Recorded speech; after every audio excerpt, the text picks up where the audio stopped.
to get your reaction kasi po dun sa House, binawasan po nila yung OVP budget. Ano po yung tugon nito? Kasi may mga ilang kongresista rin po na naghayag po na dapat daw pong bawasan itong budget dahil pilit nyo raw, ilang beses nyo raw po na iniisnab yung kanilang pagdinig.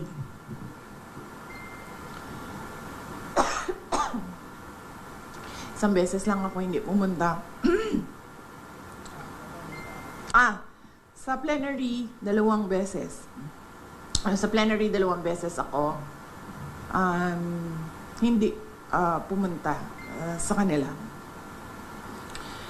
But beyond that, as early as August, I think August 15, noong tinanong na ako kung ano yung expectations ko sa budget hearings, sinabi ko na ang expectation namin ay bawasan nila ang budget of the office of the Vice President. Dahil sinabi ko at that time, it's the same administration, it's the same Speaker of the House of Representatives, and it's the same set of characters. So on that point, tama nga ako sa sinabi ko noong August. Hindi man siya nakakagulat. Hindi na ako nagugulat sa House of Representatives. Last 2 questions. Sorry. Sola. Baka pwede niyo pong sagutin yung sinasabi ng iba, especially Congresswoman De Lima saying that you're a brat. You would like to address that comment of her po? Oo. Kasi hindi Yes. ka nga daw po sumipot sa budget. Oo.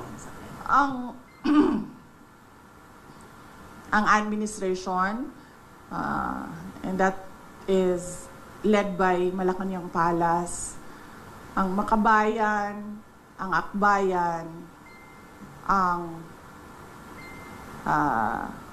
members of the Liberal Party, yung mga pink and yellow, and sabihin na lang natin yung 6th category, all others. Meron yan silang narrative about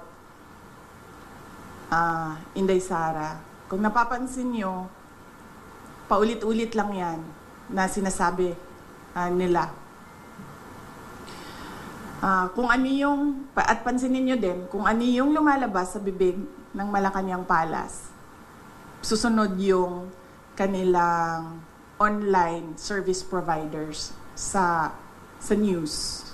Whether it be fake news, bloggers, totoong news, or trolling, pare-pareho yung narrative nila.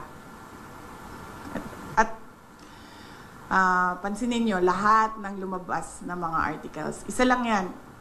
Sinasabi nila, number 1, pro-China. Number 2, brat.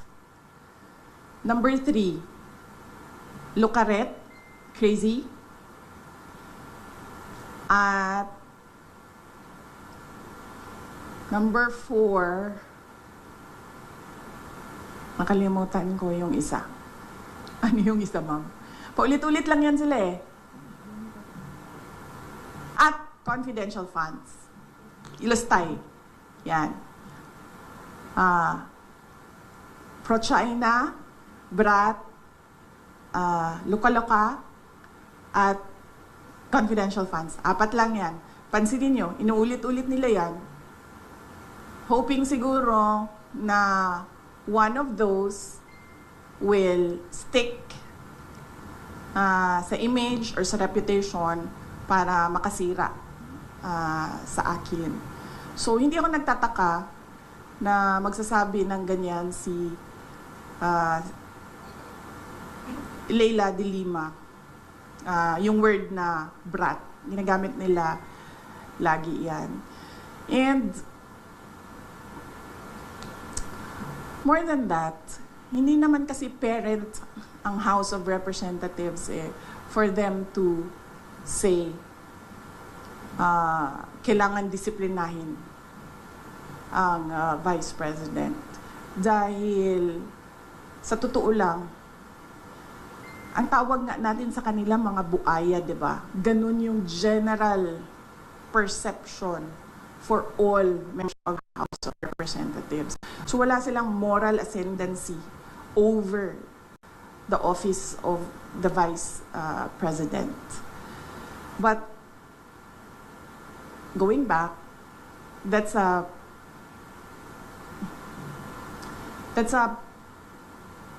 messaging narrative of anti-Duterte. No, not anti-Duterte. Anti-Sara Duterte. Messaging narrative nila. Nasa message board yan nila sa mga anti-Sara Duterte. Yan, paulit-ulit yan sila. Pro-China, luka-luka, confidential funds, at BRAT. Ang problema kasi sa messaging nila, hindi ko na lang sabihin kasi baka matuto sila sa akin, ma'am. Ayoko, ma'am, pag sinabi ko, then matuto sila, and then makaisip sila ng bago. Wag na.